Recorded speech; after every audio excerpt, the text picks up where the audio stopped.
ਅੰਮ੍ਰਿਤਸਰ ਦੇ ਨੇੜੇ ਹੀ ਇੱਕ ਨਗਰ ਦੇ ਵਿੱਚ ਮਹਾਂਪੁਰਸ਼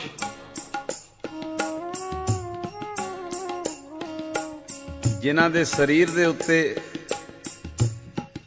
ਇਹ ਛੋਟਾ ਕਸ਼ਟ ਸੀ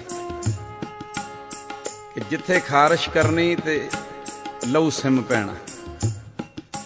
ਹੈ ਸੰਤ ਨੇ ਮਹਾਂਪੁਰਸ਼ ਨੇ ਬੰਦਗੀ ਵਾਲੇ ਦੀ ਬਨੇਰੇ ਤੇ ਚੜ ਕੇ ਖਲੋ ਜਾਣਾ ਤੇ ਇੱਕ ਲੱਤ ਤੇ ਖੜ ਕੇ 5-5 ਪਾਠ ਸੁਮਨੀ ਸਾਹਿਬ ਜੀ ਦੇ ਕਰਨੇ, ਬੜੀ ਬੰਦਗੀ। ਕਈ ਵਾਰੀ ਸੇਵਾਦਾਰਾਂ ਪੁੱਛ ਲੈਣਾ ਮਹਾਂਪੁਰਸ਼ੋ ਇੰਨੀ ਬੰਦਗੀ ਇੰਨੀ ਬਾਣੀ ਤੇ ਸਰੀਰ ਤੇ ਆ ਕਸ਼ਟ ਹੈ ਕਿ ਜਿੱਥੇ ਖਾਰਿਸ਼ ਕਰਦੇ ਹੋ ਇਹ ਛੋਟਾ ਕਸ਼ਟ ਸੀ, ਲਹੂ ਸਿਮਦਾ। ਗੱਲ ਟਾਲ ਜਾਣੀ ਅੱਗੇ ਪਾ ਦੇਣੀ। ਇੱਕ ਦਿਨ ਕੋਈ ਸੇਵਕ ਜਿੱਦ ਕਰ ਬੈਠੇ ਜੀ ਦੱਸੋ ਆਪ ਸੰਤ ਮਹਾਂਪੁਰਸ਼ ਕਈਆਂ ਦੇ ਕੰਮ ਸਵਾਰਦੇ, ਆਪਣੇ ਸਰੀਰ ਤੇ ਇੰਨਾ ਕਸ਼ਟ ਇਹ ਕਿਉਂ? ਜਦੋਂ ਕਿਸੇ ਬਹੁਤ ਸੇਵਕ ਨੇ ਜਿੱਦ ਕੀਤੀ ਤੇ ਕਹਿਣ ਲੱਗੇ ਫਿਰ ਆ ਸੁਣ ਲੈ ਰਮਜ ਦੀ ਗੱਲ,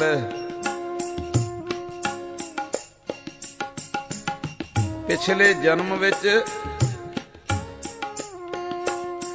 ਅਸੀਂ ਹੱਥ ਵਿੱਚ ਡਾਂਗ ਫੜੀ ਸੀ, ਬੜਾ ਲੰਮਾ ਕੱਦ, ਜਵਾਨੀ ਦੀ ਉਮਰ ਸੀ, ਜਵਾਨੀ ਦਾ ਨਸ਼ਾ ਸੀ। 3-4 ਸਾਥੀਆਂ ਨਾਲ ਜਾ ਰਹੇ ਸਾਂ, ਸਾਡੇ ਅੱਗੇ ਇੱਕ ਕੁੱਤਾ ਆ ਗਿਆ ਸੀ ਜਿਹਨੂੰ ਖੁਰਕ ਪਈ ਸੀ। ਆਖੋ ਸਤਨਾਮ ਸ੍ਰੀ ਵਾਹਿਗੁਰੂ ਜੀ।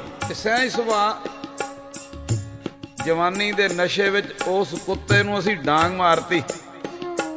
ਸੰਗਤ ਨੋਟ ਕਰਿਓ ਜਿਹੜੀ ਮੈਂ ਗੱਲ ਕਹਿ ਰਿਹਾ। ਇੱਕ ਇੱਕ ਕਦਮ ਸੋਚ ਕੇ ਪੁੱਟਿਓ, ਕੋਈ ਕਰਮ ਨਾ ਬਣ ਜੇ ਐਸਾ ਕਿ ਭੁਗਤਣਾ ਪੈ ਜੇ। ਗੱਜ ਕੇ ਆਖੋ ਸਤਨਾਮ ਸ੍ਰੀ ਵਾਹਿਗੁਰੂ ਜੀ।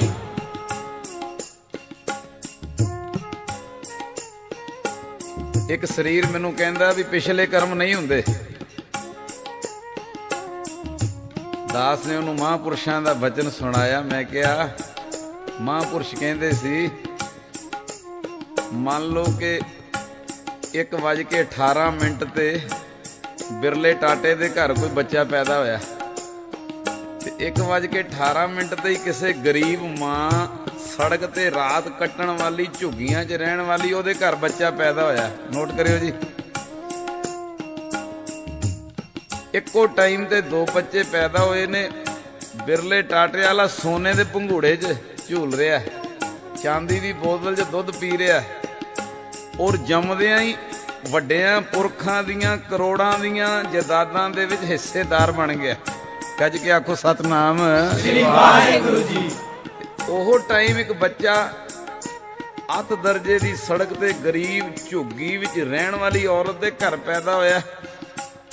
ਉਹਦੇ ਲਈ ਸੋਨੇ ਦਾ ਭੰਗੂੜਾ ਕੀ ਲੋਹੇ ਦਾ ਵੀ ਨਹੀਂ। ਜੰਮਦਿਆਂ ਹੀ ਕੰਗਾਲ, ਜੰਮਦਿਆਂ ਹੀ ਗਰੀਬੀ, ਜੰਮਦਿਆਂ ਹੀ ਕੋਈ ਛੱਤ ਨਹੀਂ ਚੰਗੀ। ਇਹ ਮਹਾਂਪੁਰਸ਼ ਬਚਨ ਸੁਣਾਉਂਦੇ ਸੀ ਕਿ ਕੋਈ ਦੱਸੇ ਖਲੋ ਕੇ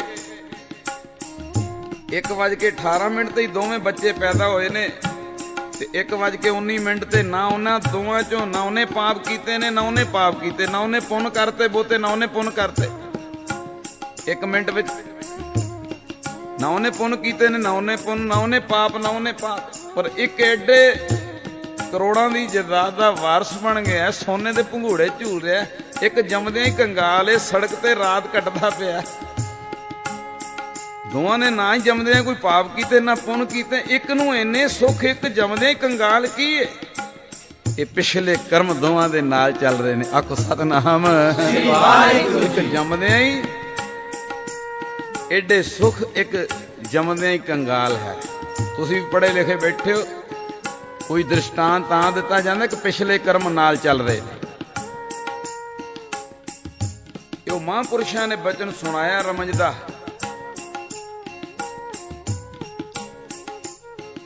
ਕਿ ਜਵਾਨੀ ਦੇ ਨਸ਼ੇ 'ਚ ਪਿਛਲੇ ਸਮੇਂ 'ਚ ਡਾਂਗ ਫੜੀ, 4-5 ਸਰੀਰ ਸਾਡੇ ਨਾਲ ਤੇ ਸਾਹਮਣੇ ਕੁੱਤਾ ਆ ਗਿਆ, ਖੁਰਕ ਪਈ ਸੀ। ਅਸੀਂ ਆਪਣੇ ਜਵਾਨੀ ਦੇ ਨਸ਼ੇ ਜਿਵੇਂ ਆਮ ਬੰਦਾ ਕੁੱਤੇ ਨੂੰ ਜ਼ੋਰ ਦੀ ਡਾਂਗ ਮਾਰਤੀ, ਕੁੱਤਾ ਕੁੱਤੇ ਦੀ ਉੱਥੇ ਹੀ ਮੌਤ ਹੋ ਗਈ। ਮਹਾਂਪੁਰਸ਼ ਦੱਸਣ ਲੱਗੇ ਕਿ ਜਿਤਨੇ ਅਜੇ ਉਹਨੇ ਦਿਨ, ਜਿੰਨੇ ਮਹੀਨੇ, ਜਿੰਨੇ ਸਾਲ, ਜਿੰਨਾ ਸਮਾਂ ਉਹ ਸਰੀਰ ਤੇ ਖੁਰਕ ਭੋ ਕੇ ਅਸੀਂ ਕੱਟਣਾ ਸੀ,